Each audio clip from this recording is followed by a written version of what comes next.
മായമേനോൻ. മായമേനോൻ health എല്ലാവർക്കും സ്വാഗതം. അപ്പോൾ കുറച്ച് പേർക്ക് കുറച്ച് സംശയങ്ങളുണ്ട് കേട്ടോ. അതായത് ഈ ഈറൻ മുടി ഈരാമോ, കുളി കഴിഞ്ഞ ഉടനെ മുടി ഈരാമോ എന്നൊക്കെ സംശയമുണ്ട് കേട്ടോ. അതുപോലെ രാത്രി കുളിച്ച് കഴിഞ്ഞിട്ട് മുടി ഉണങ്ങാതെ ഈറനോട് കൂടി കിടന്നുറങ്ങാമോ, എണ്ണ ഒരുപാട് തേക്കണോ, ഡെയിലി തേക്കണോ,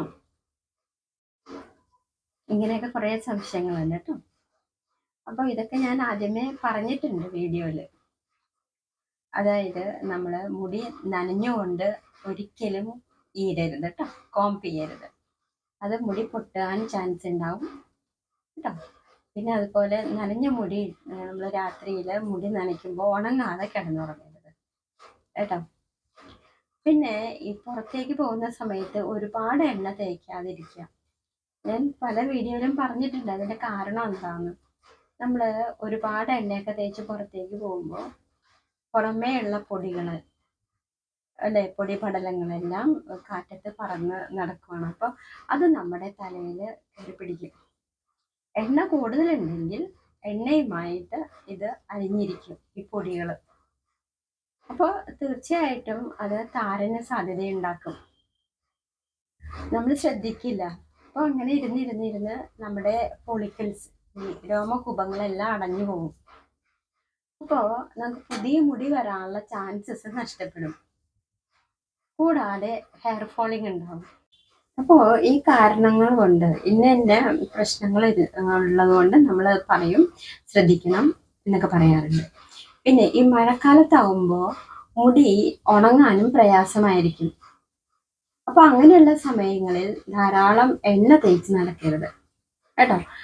മുടി ഉണങ്ങാൻ സാധ്യത കുറവായതുകൊണ്ട് എന്ത് പറ്റും, ഈ എണ്ണയും ഈർപ്പമുള്ള മുടിയും കൂടി പിടിച്ചിരിക്കും. അപ്പോൾ മുടിക്ക് എന്ത് സംഭവിക്കും, സ്മെല്ല് വരാൻ തുടങ്ങും മുടി ഉണങ്ങാതിരിക്കുമ്പോൾ കേട്ടോ. അത് ഇതുപോലെയുള്ള പല അഴുക്കുകൾ രൂപീകരിക്കാനും അതുപോലെ താരൻ ഉണ്ടാക്കാനൊക്കെ ചാൻസ് ഉണ്ട് കേട്ടോ. അപ്പോൾ ഇങ്ങനെ നമ്മൾ ഒരിക്കലും ഇങ്ങനെയുള്ള തെറ്റുകൾ ചെയ്യാതിരിക്കുക കേട്ടോ. പിന്നെ തലയിൽ കുരുക്കളുണ്ട് എന്ന് പറയുന്നു. ശരീരത്തിൽ ചൂട് കൂടുമ്പോഴും നമുക്ക് കുരുക്കൾ ഉണ്ടാവാം.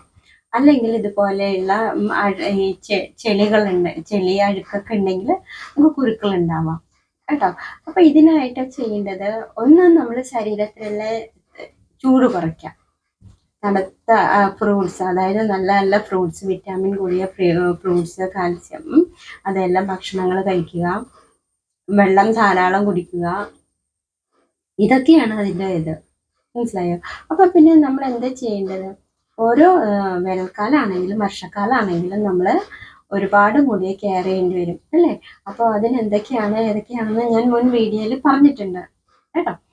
പിന്നെ ഈ കുരുക്കൾ പെട്ടെന്ന് പോവാനായിട്ട് ഇപ്പോൾ നമുക്ക് താളി തേക്കാം. ചെമ്പരത്തി താളി ഉണ്ടല്ലോ, ചെമ്പരത്തിയുടെ പൂവും ഇലയും എടുത്ത് നമുക്ക് അരച്ച് താളിയായിട്ട് തലയിൽ തേക്കാം. അപ്പോൾ ആഴ്ചയിൽ 2-3 ദിവസം അടുപ്പിച്ച് ചെയ്യുമ്പോൾ നമ്മുടെ ഈ തലയിലുള്ള കുരുക്കളൊക്കെ മാറും കേട്ടോ. കുരുക്കളുണ്ടെങ്കിലും അത് പിന്നീട് ചൊറിയായിട്ടൊക്കെ വരും, ചൊറിച്ചിൽ വരും. അപ്പോൾ മുടി കൊഴിയാൻ ചാൻസ് ഉണ്ട്. പിന്നെ ഇടയ്ക്കിടയ്ക്ക് നമ്മൾ ഡ്രൈനെസ് മാറാനായിട്ട് നേരത്തെ പറഞ്ഞിട്ടുണ്ട്, എന്നാലും ഒന്നുകൂടി പറയാണ്, അലോവേരയുടെ ജെല്ല് പുരട്ടാം കേട്ടോ. അലോവേരയുടെ ജെല്ല് ഇതുപോലെ തേച്ച് പിടിപ്പിക്കുക. അപ്പം മുടി എപ്പോഴും നമ്മൾ എന്ത് ചെയ്യുക, ശ്രദ്ധിച്ചുകൊണ്ടിരിക്കുക. ഓരോ കാലഘട്ടത്തിലും മുടി എങ്ങനെയാണ് ശ്രദ്ധിക്കേണ്ടതെന്ന് ഞാൻ പറഞ്ഞിട്ടുണ്ട്. അപ്പം അതുപോലെ എല്ലാം ശ്രദ്ധിക്കാം കേട്ടോ. അങ്ങനെയുള്ള സമയത്ത് നമ്മൾ ഇതുപോലെയുള്ള ഒരുപാട് എണ്ണകളൊക്കെ തേച്ച് ഇങ്ങനെ പുറത്തേക്ക് ഇറങ്ങാതിരിക്കുക കേട്ടോ. പ്രത്യേകിച്ച് മഴക്കാലങ്ങളിൽ എണ്ണ കുറച്ച് തൊട്ടുപിടുത്താവും കേട്ടോ.